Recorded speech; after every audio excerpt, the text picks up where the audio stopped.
Здравствуйте, меня зовут Дина Лямина.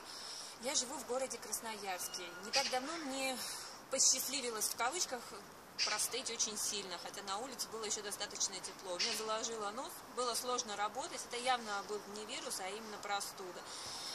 И здесь ко мне случайно в руки попал Power Strips. Буквально за ночь, не лукавлю, говорю как есть, мое дыхание стало нормальным, мой насморк практически прошел, и я чувствую себя отлично.